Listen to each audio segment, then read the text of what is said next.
So I just wanted to show you guys my dad's boat because I have grown up on this boat. This is my room that I'm standing in, my cabin. And I'm just so incredibly proud of what my dad has done, how far he has come. I mean, he literally built this boat with his own hands. It's been 20 years in the making. He bought the bare wood, he cut all the bits, and so the boat's built in cold molded. It's like strips of about that high, this thick, 3 layers. So first along the hull and then diagonally, and then over that there's epoxy and some glass fiber. So it's an incredibly thick hull. It's really strong. And for him at the time, I think it was the cheapest method to build that he was satisfied with. He started building this boat for my family. My mom, my sister, we'd been sailing around the world, or they had been sailing around the world for 7 years. And of course I was only part of that journey for about 4 years, and my sister even less. And my dad really wanted to continue that lifestyle, and my mom she's not a big sailor, so she kind of said, okay, if you build a bigger boat that's more comfortable, then I would be willing to do that. So he did exactly that. He started building a really big boat. Sadly, it didn't take really long after that, and they divorced. But by that time, he had pretty much finished like the planking and the hull of the boat. So he was far enough along that it was actually starting to look like a boat. But of course it was completely unsellable. And he had pretty much put all of the money he had in that so far. So there's really no good reason to stop it. I at that time decided to live with my dad. I had always had a really good bond with my dad, and they gave me the choice. So we lived on this boat, and first we lived in a really small caravan next to the boat because we just had the hull. He built it upside down, so there was no way we could live in it. Which, you know, as a child, I was completely satisfied with that, because all you need as a child is just the love of your parents, feeling loved, feeling cared for, feeling that there's someone who will listen to you, who will solve your problems for you, who takes you serious. And that is exactly what my dad did. He was always there for me. Every day when I would come out of school, he would be there. We had a cup of tea. He would listen to whatever troubled me. We went sailing together. Honestly, I had the best childhood I could wish for, and I did not care one bit that we lived in a teeny tiny caravan with a half-built boat in a leaking shed, and that we barely had money to buy food. I didn't care at all. I think I didn't know any different either, which of course is a big thing. I would see my friends and I would see how they were, and of course they had a couch and TV and lots of yummy food, and they would get cookies to go to school and that sort of thing, and I didn't have that. But I definitely had something that they didn't, and that was a very loving father who was just always there for me and always encouraging me to chase my dreams. I had an amazing playground, being the shipyard that I grew up in. So anyhow, here's me rambling on about my childhood, whereas really I just wanted to show this incredible boat that my dad built. It's really cool. I'm just going to walk through it. I don't want to make it really long, so I'm just going to point out some things. I just also want to say, so the boat was hit by lightning. There's still quite a bit of damage, but my dad's been managing to repair a lot of things. So there's water again, there's power again, which is really cool. And he's not much of someone to stand in front of the camera. He's really awkward and doesn't like that so much. But I just, on his behalf, want to thank everyone who's helped in the funding to actually get the gear back together. It has really immensely helped, and he's really, really grateful for it. So in return, I just wanted to make this little video. Now I'm standing in my room, in my cabin, as we say in boat terms. It was one of the first rooms to be finished. No surprise, the bathroom was first, and then it was mine, because I wanted to have my own room. I helped my dad basically with everything, from getting the layout, painting. Of course I wasn't allowed to use the power tools, but where I could help, I would help. So this is my cabin.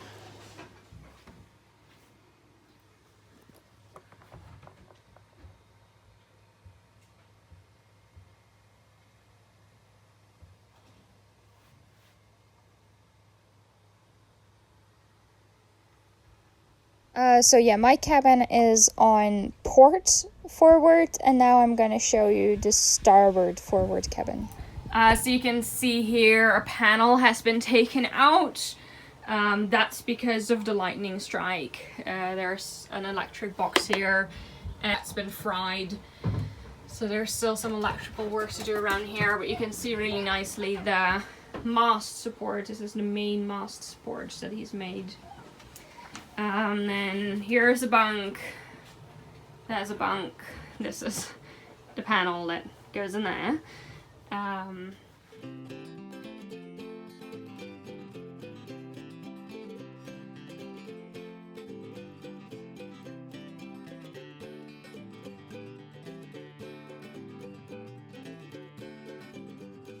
So then I would like to go on to the bathroom. We go through and then into the bathroom. This was the first thing to be finished. We needed a shower and a toilet, of course. And I was super excited. I remember the day really well this was finished. Because I think it was about 8 when this was finished. And up until that point, we had been showering in one of these like portable shower cabins. Anyhow, not that bad. I mean, we had a shower and we had fresh water, so really what am I complaining about? But this bathroom is absolutely amazing. Honestly, this is just a mess. It's going to be another 2-person cabin, but yeah, it's obviously not finished yet. It has not really any priority since my dad's living alone in the boat. But here's going to be another toilet, and then if we go through this room, it's just storage. It's just a mess. Actually, we do have Tim's little bed here. And then from the front, I'm going through the hallway into the living room. So here's the living room.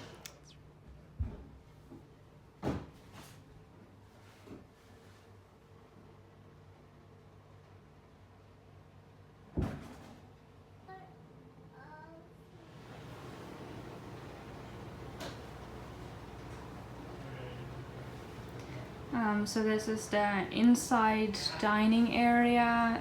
The cushions still need to be made. He actually just finished this last winter. And then there's always heaps of drawing plans. Yeah, just trying to figure out how to make the hinging points on the mast and in the end. So like here and here, those are some tricky points, and he's just figuring out how to do all of that.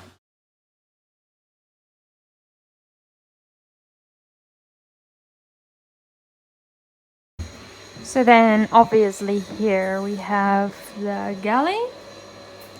It's beautiful, it's big. Then if we go from the stairs, right here, there's the captain's cabin. So it's my dad's. He still needs to finish all the cabinet doors, but they'll be like that. Down below he finished it, and he's got his own head and shower in there, so that is really quite neat. Then if we continue on through the kitchen, we get into the engine room, and I really love this part because it's his workshop as well. Well, I just have to get through the dark and then the light will turn on. Yep, there we go.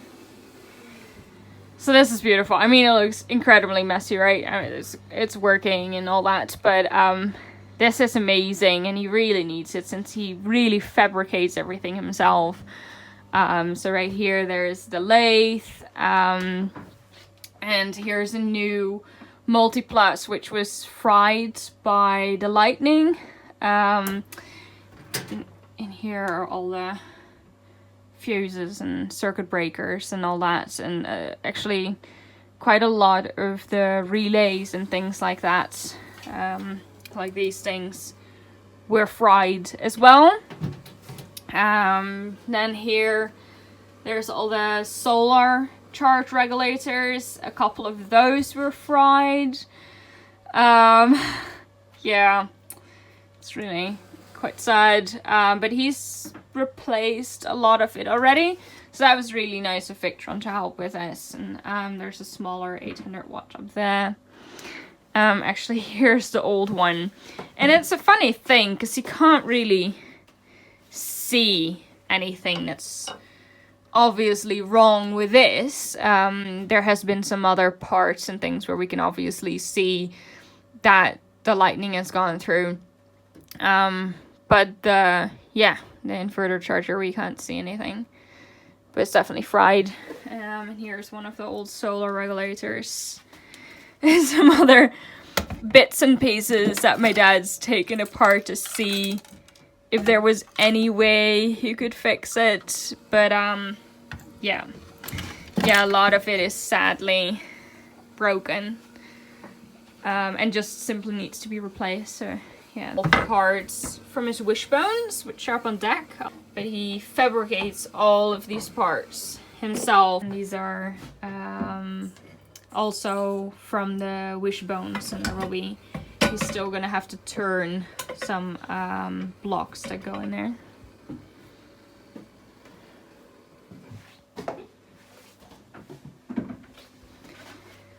Then in here is the heater. So this is the diesel heater. It's the heating of the boat, but also the warm water for the shower and all that. And this was actually fried by the lightning as well. The circuit board had been damaged, but my dad actually took it apart completely and managed to weld the circuit board, so it is functioning again, which is really nice because it means he has a shower again. And over on the other side, we've got the washing machine and the dryer. It's interesting though, because like the big things that broke, like the inverter and the charger and the water pumps and then the heater and those kind of things, like they cost a lot of money, but they're, yeah, it's reasonably easily replaced. It's basically getting a new inverter charger, putting it on there, and the heater would have been replacement as well, but then he actually managed to fix it, so that was cool. And he's, yeah, the pumps, water pumps, stuff like that just needs to be replaced. There was no way he was going to fix that, but it's actually all the little things that just take a lot of time and cost a lot, like all the LED lights had been fried and things like this, like the automatic switches and a lot of the relays. So none of the engines started because either the starter relays or other things had been broken, and the bilge pumps were all fried. Those are all rather important things. But yeah, he got new relays for the engines, and I think he actually figured out what was wrong with the bilge pump as well. And got new parts for that. So yeah, the engines are working again, the water pumps are working again, he's got hot water again, so he's pretty much up and running, which is really nice. And he got a lot of new LED lights, and again, so thankful for everyone that has donated and helped, because he would have had no way of buying those replacement parts, and yeah, it would have just been so much more difficult. So thank you so much, really. It's meant so much for him. He was so busy with making his wishbones and actually getting the boat ready to sail off this year, and then having this huge blow to, yeah, not be able to go again. Something just seems to happen every year, and then he finally was like, yes, it's gonna happen, and then he just gets struck by lightning. It's insane. But yeah, the support and the help has been absolutely amazing, and he's been really overwhelmed by how supportive everyone is. So that's been really, really nice, and it's really helped. So yeah, thank you. Then I think I've just got the upstairs left to film. So we'll get through the dark alleyway again, into the galley, and then up the stairs. So I need some finishing touches here. It'd be really nice. I love the upstairs wheelhouse. It's actually my favorite part. Again, it's a huge mess. And I was just working on my laptop here. I love this spot, honestly, because there's like a 360 view and I can just sit here, enjoy everything. This is the wheel. He got this wheel from an old tug, like a really old tug, and I think the tug had long since gone, but the people had kept the wheel. And he bought it from an old widow who had still stored this wheel and all of like the chain and components that went with it. Yeah, she just posted the listing and my dad found it, and so he got this really nice authentic old wheel, which I love this thing. It's super cool.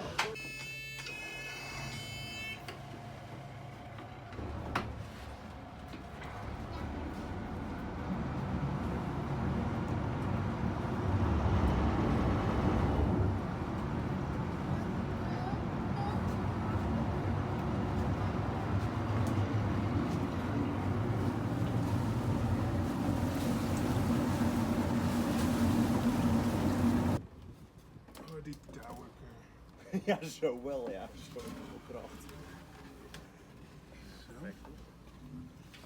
Nou kan hij niet meer zo ver. But we don't think the autopilot survived. We still need to find out. There's still a lot of things we're finding out, and turning something on, going, oh crap, that's been fried as well.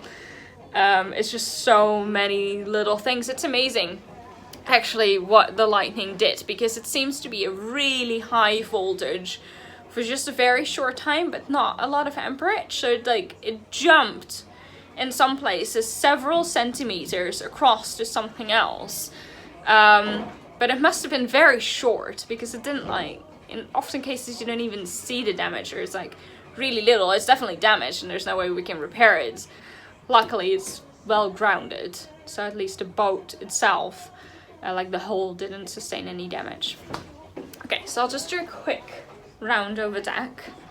They're actually working all the time. It's like impossible to make videos because they're just making noise all the time. Like, they're standing there on the deck and they're either cutting or grinding or doing something else or sawing, and I'm like, I want to make a video, come on, give me some space here, but they're just too busy working, which is a good thing. Someone needs to do that. I'm basically just doing administration most of the time, and sometimes I dive into the bilge as well. I actually really love doing that. It's cool.